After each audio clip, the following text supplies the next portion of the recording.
अस्सलाम वालेकुम दोस्तों, सक्सेस फैक्टर चैनल में आपको खुशामदीद कहता हूँ। आज की इस वीडियो में हम आपको रिटेल हाइपर मार्केट मैनेजर की जॉब के बारे में बताएंगे। हम आपको बताएंगे कि रिटेल हाइपर मार्केट मैनेजर की day to day job responsibilities क्या होती हैं, उनकी टीम में कौन कौन से लोग शामिल होते हैं, उनके KPIs क्या होते हैं, एक रिटेल हाइपर मार्केट मैनेजर की सॉफ्ट स्किल्स क्या होनी चाहिए, टेक्निकल स्किल्स क्या होनी चाहिए। इसके अलावा हम आपको बताएंगे कि पाकिस्तान और GCC की मार्केट में एक रिटेल हाइपर मार्केट मैनेजर की एवरेज सैलरी क्या होती है। रिटेल हाइपर मार्केट मैनेजर को आमतौर पर ब्रांच मैनेजर या स्टोर मैनेजर या ऑपरेशन मैनेजर भी कहा जाता है। हाइपर मार्केट क्या होती है, पहले हम ये डिस्कस करते हैं। हाइपर मार्केट बेसिकली एक बड़ी मार्केट होती है जो कि फ्यूजन होता है सुपर मार्केट और डिपार्टमेंट स्टोर का। क्या चीज़ इससे यूनिक करती है डिपार्टमेंट स्टोर और सुपर मार्केट से, कि इसमें बहुत बड़े एरिया पर ये मुहित होती है। इसमें डिपार्टमेंट्स की बाकायदा कैटेगराइजेशन की होती है, असॉर्टमेंट की रेंज बहुत ज़्यादा होती है और ये एक तरह का वन स्टॉप सोल्यूशन प्रोवाइड करती है अपने कंज्यूमर्स को। अगर हम दुनिया की कुछ बड़ी हाइपर मार्केट्स की बात करें तो उसमें वॉलमार्ट, टेस्को और कारफोर जैसे नाम शामिल हैं।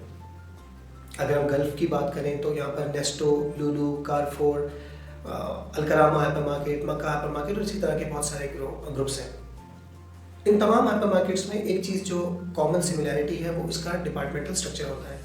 अमूमी तौर पर एक रिटेल हाइपर मार्केट को हम 4 बड़े सेगमेंट्स या डिपार्टमेंट्स में तकसीम कर सकते हैं, जिसमें पहला डिपार्टमेंट है अल्ट्रा फ्रेश, दूसरा FMCG फूड, तीसरा FMCG नॉन फूड और चौथा नॉन फूड हार्ड या नॉन फूड स्पेशलिटी।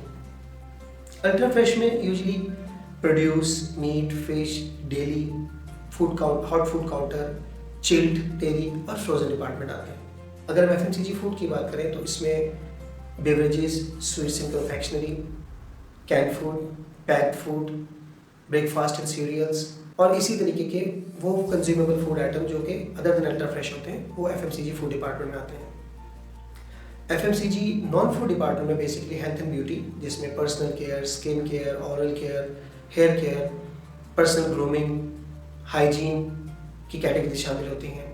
इसके अलावा FMCG नॉन फूड में डिटर्जेंट्स एंड टॉयलेटरीज, इसमें डिस्पोजेबल, जिसमें पेपर डिस्पोजेबल, एल्युमिनियम डिस्पोजेबल वगैरह आते हैं। नॉन फूड हार्ड जो एक स्पेशलिटी नॉन फूड है उसके अंदर जो कुछ डिपार्टमेंट्स आते हैं उसमें फैशन गुड्स एंड अपैरल आता है, उसमें इलेक्ट्रॉनिक्स एंड मल्टीमीडिया आता है, उसमें ऑफिस एंड स्टेशनरी आती है, उसमें स्पोर्ट्स एंड सीजनल आता है और इसके अलावा उसमें हाउस होल्ड और नॉवेल्टी के आइटम्स आते हैं। तो ये तो हमने जाना कुछ हाइपर मार्केट के बारे में। अब हम बात करते हैं रिटेल हाइपर मार्केट मैनेजर की, जो कि नाम से जाहिर है कि एक हाइपर मार्केट को मैनेज करने वाली शख्सियत। ये एक बड़ी डाइवर्सिफाइड जॉब है और इसमें सिर्फ आपने सेल्स फ्लोर्स को ही मैनेज नहीं करना होता, जब इसके साथ साथ आपके बैक एंड ऑपरेशंस भी हैं, आपकी एडमिनिस्ट्रेटिव टास्क भी हैं।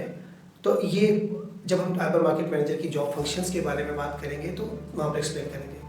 हम ये जानने की कोशिश करते हैं कि हाइपर मार्केट मैनेजर की का एकेडमिक बैकग्राउंड या क्वालिफिकेशन क्या होती है। तो usually hyper market managers at least bachelors या इससे हाई एजुकेशन लेवल पर होते हैं और बहुत से हाइपर मार्केट मैनेजर्स ने प्रोफेशनल सर्टिफिकेशन जैसे फूड सेफ्टी की सर्टिफिकेशन, क्वालिटी की सर्टिफिकेशन, हेल्थ एंड सेफ्टी की सर्टिफिकेशन, ऑपरेशन मैनेजमेंट और इस तरह की डिफरेंट सर्टिफिकेशंस भी की हुई होती हैं।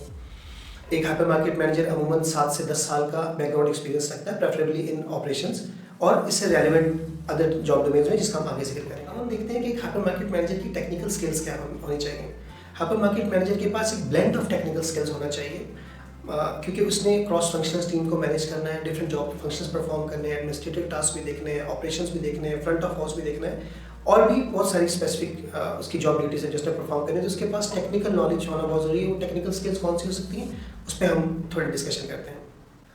एक हाइपर मार्केट मैनेजर की टेक्निकल स्किल्स में एक इंपॉर्टेंट स्किल है इन्वेंट्री मैनेजमेंट। उसने अपनी स्टॉक इन आउट कैसे मैनेज करना है, इन्वेंट्री लॉसेस कैसे प्रिवेंट करने हैं, किस तरीके से एप्रोप्रिएट इन्वेंट्री के लेवल्स मेंटेन रखने हैं ताकि उसके शॉप फ्लोर ऑपरेशन डिस्टर्ब ना हो। इसके साथ साथ उसने ओवर स्टॉक से भी बचना है। उसके इन्वेंट्री लेवल बाइंग साइकिल के दौरान क्या होने चाहिए, नॉन बाइंग साइकिल के दौरान क्या होने चाहिए, उसका मेन मैक्स लेवल क्या होना चाहिए, इन सारी चीज़ों का technical knowledge hypermarket manager के पास होता है। उसके बाद मर्चेंडाइजिंग एक बहुत टेक्निकल स्किल है जो कि एक ब्रांच मैनेजर या हाइपर मार्केट मैनेजर को जिस पर एक्सपर्टीज होनी चाहिए कि स्टॉक डिस्प्लेस कैसे करने हैं, किस तरीके से उसकी विजिबिलिटी को बेहतर करना है, अट्रैक्टिव डिस्प्लेस कैसे बनाने हैं, किस तरीके से कस्टमर को नेविगेट करवाना है पूरे स्टोर में, किस तरीके से कैटेगरी की पेनिट्रेशन बढ़ानी है, किस तरीके से कस्टमर का फुटफॉल उन कैटेगरीज में जो कि स्लो मूवर्स है वहाँ पर क्या अट्रैक्शन पैदा करनी है। जो की परफॉर्मिंग एसक्यूज हैं उनको किस तरीके से डिस्प्ले करना है, जो आपकी कोर रेंज असॉर्टमेंट है उसको किस तरीके से मर्चेंडाइज करना है। तो मर्चेंडाइजिंग की स्किल्स बहुत ज़्यादा ज़रूरी है एक रिटेल हाइपर मार्केट मैनेजर के लिए। इसमें ये भी आता है कि कलर थीम्स कैसे यूज़ करनी है, स्टोर डेको कैसी होगी, ये सारे मामला अभी हम आगे जाकर डिटेल में भी देखेंगे। उसके बाद रिटेल हाइपर मार्केट मैनेजर को रिटेल एनालिटिक्स में स्ट्रांग होना चाहिए, उसे डेटा के ऊपर ग्रिप होनी चाहिए, डेटा से वैल्यूएबल इन्फॉर्मेशन निकाल सकता हो ताकि उसके बेस पे स्ट्रेटेजिक डिसीजन ले सके। सेल थ्रू क्या चल रहा है, बास्केट लेवल क्या है, कस्टमर के फुटफॉल कितना है, मॉल्स में आने वाले कस्टमर का सेल्स कन्वर्जन रेशियो क्या है। तो डिफरेंट टाइप्स का डेटा और रिपोर्ट्स, इस मंथ में कितनी ग्रोथ हुई, पिछले साल से कितनी ग्रोथ हुई, कौन सी कैटेगरीज परफॉर्म कर रही है, कौन सी असॉर्टमेंट परफॉर्म नहीं कर रही, कौन सा स्टॉक डेड हो रहा है, कौन सा स्टॉक के मिन मैक्स और ऑर्डरिंग लेवल बढ़ाने की जरूरत है। तो उसको डेटा एनालिटिक्स, डेटा की बहुत अच्छी समझ होनी चाहिए ताकि वो स्ट्रेटेजिक डिसीजन ले सके। उसके बाद टेक्निकल स्किल्स में उसे ERP और पॉइंट ऑफ सेल्स का पता हो कि किस तरीके से ERP काम करता है, डिफरेंट रिपोर्ट्स कैसे एक्सट्रैक्ट की जा सकती हैं, पॉइंट ऑफ सेल को किस तरीके से ऑपरेट किया जाता है, कस्टमर को किस तरीके से ERP के थ्रू फैसिलिटेट किया जाता है। इन चीज़ों पर उसकी कमांड होनी चाहिए। कस्टमर के पॉइंट ऑफ व्यू से देखें तो एक हाइपर मार्केट मैनेजर को कस्टमर रिलेशनशिप मैनेजमेंट की skill as a technical skill आना जरूरी है कि कस्टमर्स को किस तरीके से सेटिस्फाई करना है, कॉन्फ्लिक्ट अगर आ जाए तो उनको किस तरीके से रिजॉल्व करना है, कस्टमर का फीडबैक किस तरह कलेक्ट करना है और उस फीडबैक को वैल्यूएबल शेप में कैसे लाना है, उससे क्या डिसीजन लेने जिससे बिजनेस में इंप्रूवमेंट आ सके। हाइपर मार्केट मैनेजर को सप्लाई चेन ऑपरेशंस का इन डेप्थ नॉलेज होना चाहिए कि किस तरीके से लॉजिस्टिक्स किस तरीके से है, डिमांड प्लानिंग किस तरीके से है, किस तरीके से ऑर्डरिंग करनी है, सप्लायर्स को का सर्विस लेवल किस तरीके से मेंटेन करना है, इस चीज़ के बारे में उसको मालूमात होनी चाहिए। डे वेयर हाउस कैसे मेंटेन करना है, मिन मैक्स इन्वेंटरी लेवल कैसे कंट्रोल रखने हैं। फिर उसको फाइनेंशियल मैनेजमेंट आनी चाहिए कि उसको पता हो कि मेरे स्टोर की बजट्स ये हैं, मेरा P&L ये है, मेरी लिमिटेशंस ये हैं, इन बजट से मैंने अपने स्टोर के ऑपरेशनल एक्सपेंसेस भी मेंटेन करने हैं, उनको मिनिमाइज भी करना है, ऑप्टिमाइज करना है उन जगहों पर जहाँ पर गैर ज़रूरी एक्सपेंस है, कॉस्ट कटिंग कहाँ पर करनी है, किस जगह पर इन्वेस्ट करना है। तो उसको फाइनेंशियल्स के बारे में भी अच्छी अंडरस्टैंडिंग होनी चाहिए। उसके अलावा एक टेक्निकल स्किल ये होनी चाहिए कि उसको रेगुलेटरी कंप्लायंस का पता हो कि कंट्री के लेबर लॉज क्या हैं, फूड सेफ्टी लॉज क्या हैं, हेल्थ एंड सेफ्टी लॉज क्या हैं। इसके अलावा डिफरेंट जो रेगुलेटरी बॉडीज़ हैं, जैसे अगर हम पाकिस्तान की बात करें तो सिंध फूड अथॉरिटी है, पंजाब फूड अथॉरिटी है। उसके अलावा कैंटोनमेंट बोर्ड की क्या रिक्वायरमेंट्स है, कंप्लाइंस क्या होती है।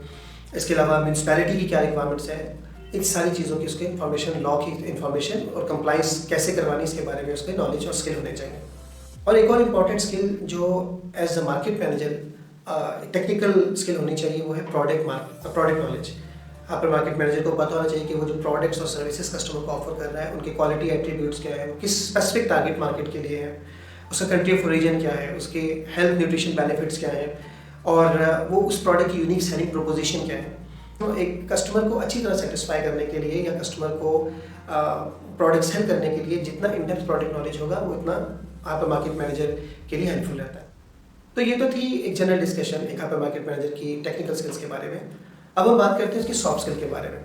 रिटेल हाइपर मार्केट मैनेजर एक बड़ी टीम के साथ, डिफरेंट क्रॉस फंक्शनल टीम के साथ, डिफरेंट टीम मेट्स के साथ काम कर रहा होता है। बाज़ औक़ात डिफरेंट टीम्स के आपस में KPIs का क्लैश भी होता है।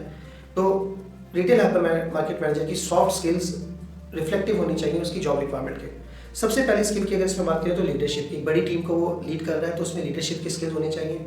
लीड बाय एग्जाम्पल होना चाहिए, उसने जो पॉलिसीज प्रोसीजर बनाने हैं उसके एग्जाम्पल खुद बनना चाहिए ताकि लोग उसको फॉलो करें। कम्युनिकेशन, एक हाइपर मार्केट मैनेजर की सॉफ्ट स्किल में कम्युनिकेशन बहुत इंपॉर्टेंट है। लोगों तक जॉब रिस्पॉन्सिबिलिटीज क्लियर वे में कम्युनिकेट होनी चाहिए। मैनेजमेंट की एक्सपेक्टेशन बहुत क्लियर वे में कम्युनिकेट होनी चाहिए। कस्टमर्स के साथ कम्युनिकेशन बहुत अच्छी होनी चाहिए। डिफरेंट लीगल और रेगुलेटरी बॉडीज़ के साथ कम्युनिकेशन बहुत अच्छी होनी चाहिए। तो एक हाइपर मार्केट मैनेजर को रिटन और वर्बल कम्युनिकेशन में बहुत अच्छा होना चाहिए। फिर हाइपर मार्केट मैनेजर की इंटरपर्सनल स्किल्स बहुत अच्छी होनी चाहिए। लोगों के साथ रैपिड बिल्डिंग वो कर सकता हो, पॉजिटिव रिलेशनशिप बना सकता हो, रिलेशनशिप को पर्टिकुलरली सप्लायर्स और कस्टमर्स के साथ एक लॉन्ग टर्म रिलेशनशिप मेंटेन कर सकता हो, ये बहुत इंपॉर्टेंट है। फिर hyper market manager customer focus होना चाहिए। कस्टमर के क्या नीड्स हैं, क्या एक्सपेक्टेशन है, हम उनको कैसे बेस्ट सर्विसेज प्रोवाइड कर सकते हैं, इस चीज़ के बारे में बहुत सॉल्व होना चाहिए। प्रॉब्लम सॉल्विंग स्किल्स बहुत इंपॉर्टेंट हिस्सा है क्योंकि डे टू डे ऑपरेशंस में बेतहाशा प्रॉब्लम्स आते हैं। कभी मेंटेनेंस का प्रॉब्लम है, कभी क्वालिटी का प्रॉब्लम है, कभी कस्टमर कंप्लेंट का प्रॉब्लम है, कभी मर्चेंडाइजिंग का प्रॉब्लम है, कभी विजिबिलिटी का इशू है, कभी अवेलेबिलिटी का इशू है। तो उसकी प्रॉब्लम सॉल्विंग स्किल्स होनी चाहिए। वो आइडेंटिफाई करें कि कौन से ऐसे प्रॉब्लम्स हैं जो मेरे बिजनेस को इम्पैक्ट कर सकते हैं, उनको प्रिवेंट कैसे किया जा सकता है और अगर हो जाते हैं तो उनका हल क्या होना चाहिए और इन फ्यूचर से उसे बचा कैसे जा सकता है। हाइपर मार्केट मैनेजर में अडॉप्टेबिलिटी होनी चाहिए, changing market trends, changing market dynamics को देखते हुए अपग्रेडेशन इन टेक्नोलॉजी और सॉफ्टवेयर से वो फ्लेक्सिबल और अडॉप्टेबल होना चाहिए ताकि बिजनेस को राइट डायरेक्शन में मूव कर सके। हाइपर मार्केट मैनेजर की जॉब बहुत ज़्यादा ओवरलोडेड जॉब होती है, तो स्ट्रेस कंडीशन भी आती है। तो हाइपर मार्केट मैनेजर को की इमोशनल इंटेलिजेंस बहुत स्ट्रांग होनी चाहिए, स्ट्रेस मैनेजमेंट उसका बहुत अच्छा लेवल होना चाहिए, कैसे कूल एंड काम रहकर पॉजिटिव माइंड से सोच के स्ट्रेस कंडीशन से निकलना, प्रेशर हैंडलिंग करनी है, इसमें उसे बहुत स्ट्रांग होना चाहिए। हाइपर मार्केट ऑपरेशन में टाइम मैनेजमेंट एक बहुत ज़रूरी सॉफ्ट स्किल है। टास्क किस तरीके से डेलीगेट करने हैं, क्या टाइमलाइन होनी चाहिए, टाइमलाइन को डेडलाइन को मीट कैसे करना है, ये सारी चीज़ें बहुत इंपॉर्टेंट होती हैं। तो एक कामयाब हाइपर मार्केट मैनेजर बनने के लिए इंसान का टाइम मैनेजमेंट में एक्सपर्ट होना बहुत ज़रूरी है। उसके अलावा एक सॉफ्ट स्किल जो कि एक मॉरल रिस्पॉन्सिबिलिटी भी है, वो टीम बिल्डिंग और डेवलपमेंट है। एक हाइपर मार्केट मैनेजर को अपनी टीम को बिल्ड करना है, डेवलप करना है, की परफॉर्मर्स को मौके देने हैं कि वो अपने करियर प्रोग्रेशन में अप द लैडर जा सकें, इम्प्रूव कर सकें, ऊपर की तरफ जा सकें, तरक्की कर सकें। जो अच्छे परफॉर्मर नहीं है उनको कोचिंग, मेंटोरिंग, ट्रेनिंग करनी चाहिए ताकि उनको भी जितना मैक्सिमम उनको प्रोडक्टिव बनाया जा सकता है उनको प्रोडक्टिव बनाया जाए। और किस तरीके से टीम को लेकर चलना है ये भी बहुत इंपॉर्टेंट है। कुछ उसमें ऑब्वियसली हाई परफॉर्मर्स होते हैं, कुछ की परफॉर्मेंस लेवल लो होता है, लेकिन बहुत से लोग ऐसे होते हैं जो सिर्फ थोड़ी सी तवज्जो से, कोचिंग, मेंटोरिंग से भी हाई परफॉर्मर्स बन जाते हैं। तो ये एक उसने ऐसी टीम बनानी है, ऐसी स्ट्रॉन्ग टीम बनानी है जो कि कंपनी के लॉन्ग टर्म विजन और मिशन और जो ऑब्जेक्टिव और गोल है उनको अचीव करने में उसको हेल्प कर सके। एक सॉफ्ट स्किल जो एक हाइपर मार्केट मैनेजर के लिए जरूरी है वो डिसीजन मेकिंग। डिसीजन मेकिंग इसलिए इंपॉर्टेंट है कि रिटेल के डायनामिक्स बहुत स्पीड से चेंज हो रहे होते हैं, not even in hours, in minutes dynamics change हो रहे होते हैं। आपको बड़ा क्विक डिसीजन लेना है। लेट्स से कस्टमर आ गया, उसकी कोई कंप्लेंट है और वो आपके साथ बहुत एग्रेसिव है, आपने क्विक डिसीजन लेना है कि आपने उसको किस तरीके से हैंडल करना है। कोई मार्केट में अचानक से एक बड़ी चेंज आई है, आपने क्विक डिसीजन लेना है कि आपने उसको किस तरीके से सिचुएशन को हैंडल करना है। कोई खुदा न खास्ता डिजास्टर आ गया तो आपने कोई डिसीजन लेना है कि मैंने अपने कस्टमर्स को, अपने स्टाफ को, अपने मार्केट को किस तरीके से सेव करना है। तो ये था general overview hyper market manager की टेक्निकल और सॉफ्ट स्किल्स के बारे में। अब हम देखते हैं कि एक हाइपर मार्केट मैनेजर की टीम में कौन कौन से लोग होते हैं। हाइपर मार्केट मैनेजर की टीम में डिफरेंट डिपार्टमेंट्स के लोग होते हैं। फॉर एग्जांपल सेल्स, अगर हम ऑपरेशंस की बात करें, फ्लोर ऑपरेशंस की बात करें, तो उसके पास असिस्टेंट मार्केट मैनेजर या फ्लोर मैनेजर्स होते हैं। फ्लोर मैनेजर्स के अलावा आपके पास सेक्शन मैनेजर्स होते हैं, सेक्शन सुपरवाइजर्स होते हैं, इसी के साथ साथ ड्यूटी मैनेजर्स होते हैं। तो ये वो लोग हैं जो कि ऑपरेशन मैनेजमेंट की साइड में हेल्प आउट करते हैं हाइपर मार्केट मैनेजर को।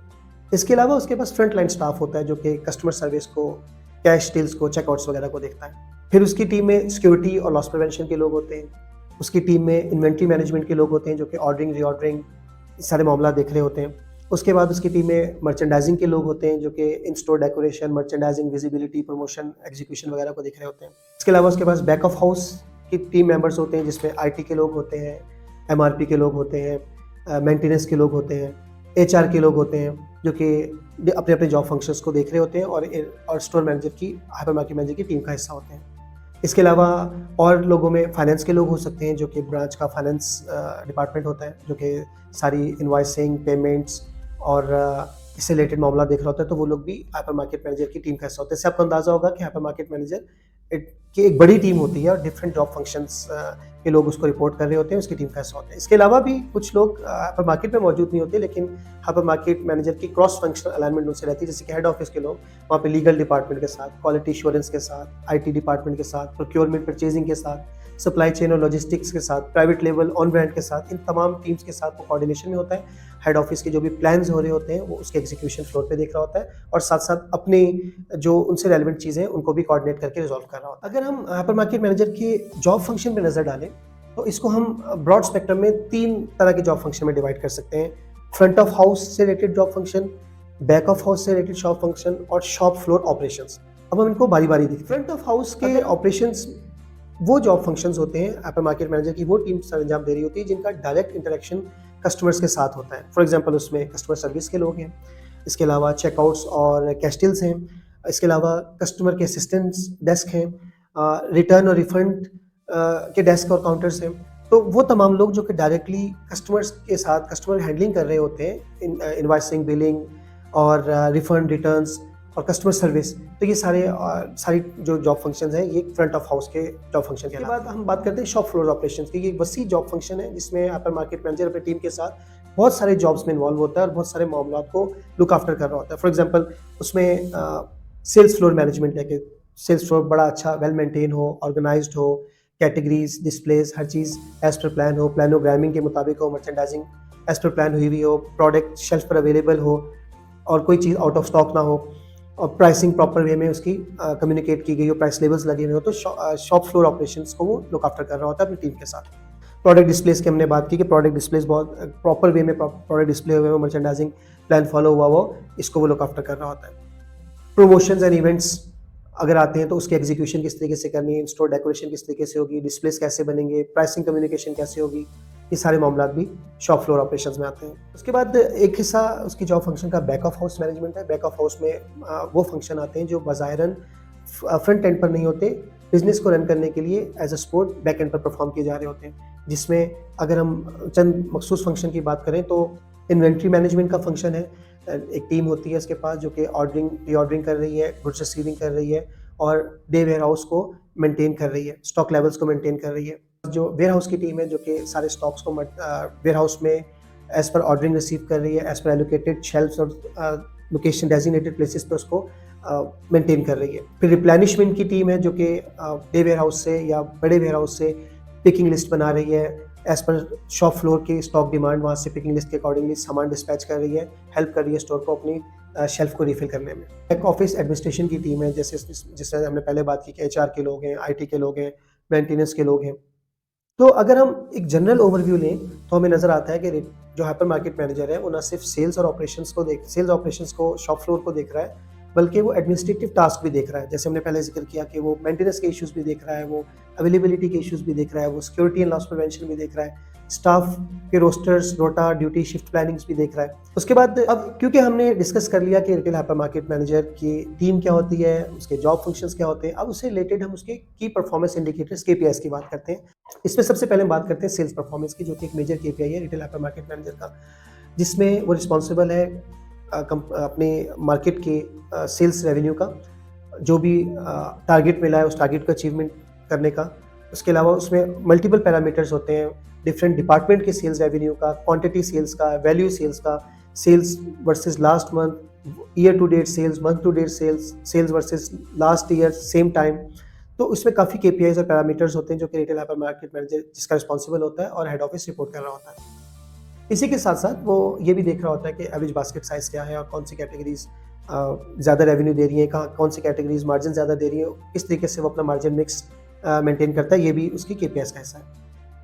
इसके बाद हम बात करते हैं कस्टमर सेटिस्फेक्शन और रिटेंशन की। ये उसका एक इंपॉर्टेंट KPI है कि ना सिर्फ नए कस्टमर्स को ऑनबोर्ड करना है, बल्कि जो ऑलरेडी आपके पूल में कस्टमर्स हैं उनको किस तरीके से हैप्पी, सेटिस्फाई और मेंटेन रखना है, उनको रिटेन करना है, ये उसका एक मेजर KPI होता है।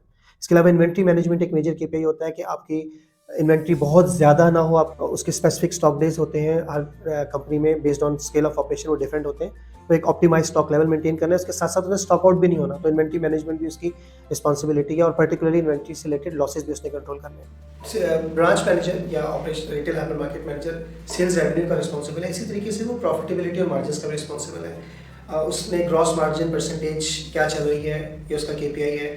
अमूमन मैनेजमेंट की तरफ से ब्रांच मैनेजर्स को न सिर्फ ओवरऑल ब्रांच की ग्रॉस मार्जिन का टारगेट दिया जाता है, बल्कि वो डिपार्टमेंट लेवल पर भी दिया जाता है, कैटेगरी स्पेसिफिक टारगेट्स भी दिए जाते हैं। तो उस टारगेट्स को मीट करने की जिम्मेदारी भी हाइपर मार्केट मैनेजर की है।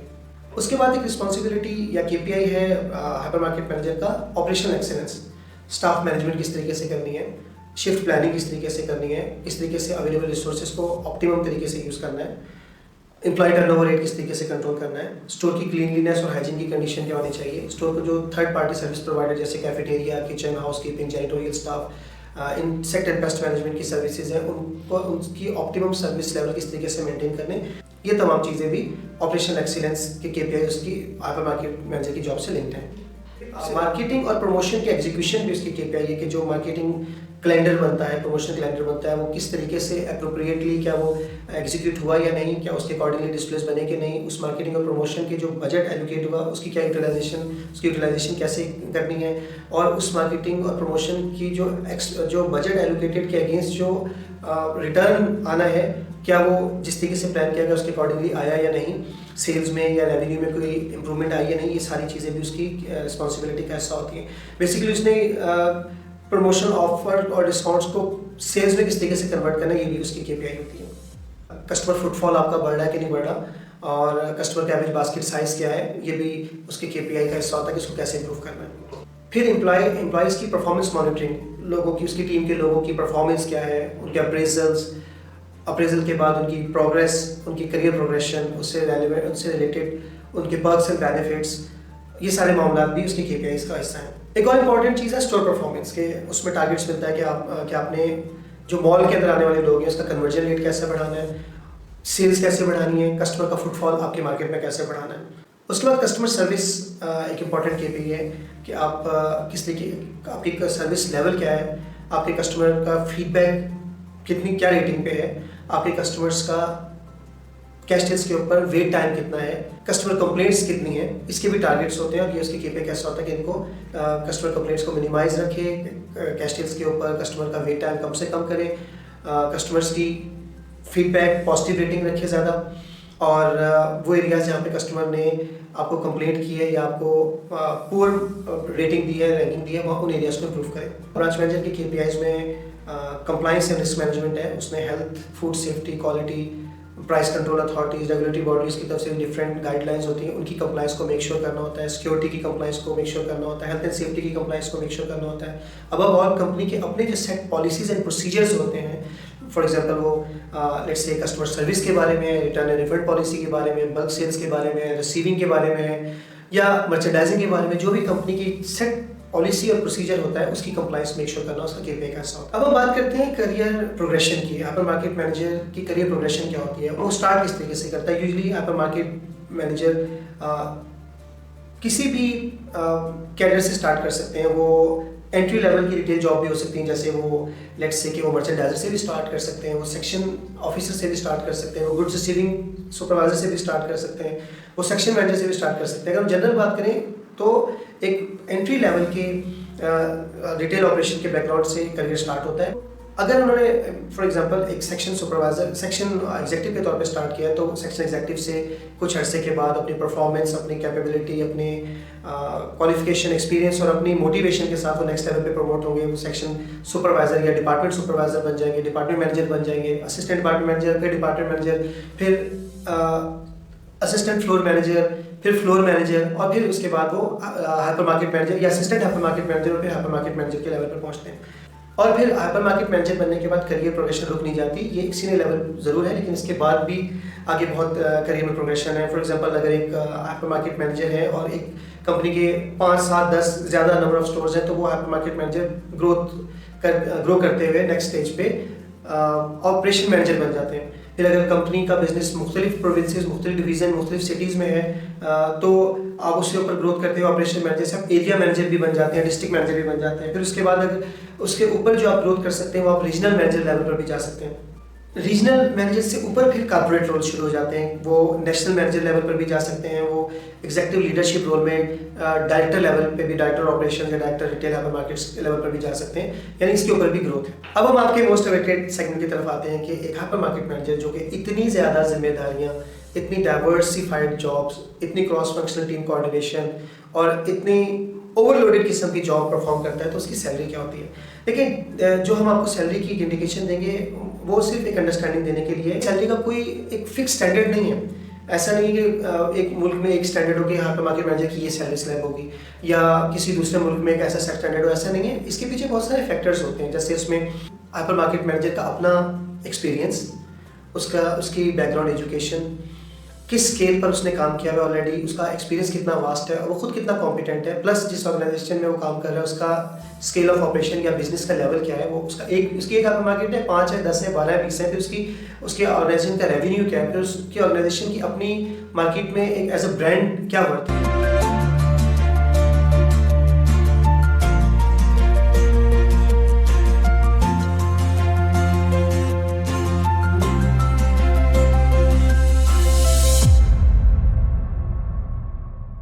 तो ये था दोस्तों आज का प्रोग्राम, जिसमें हमने आपसे एक हाइपर मार्केट मैनेजर की day to day job assignments, उसके करियर प्रोग्रेशन, उसकी टेक्निकल स्किल्स, उसकी टीम, उसकी सॉफ्ट स्किल्स, उसकी एवरेज सैलरी के बारे में डिस्कस किया।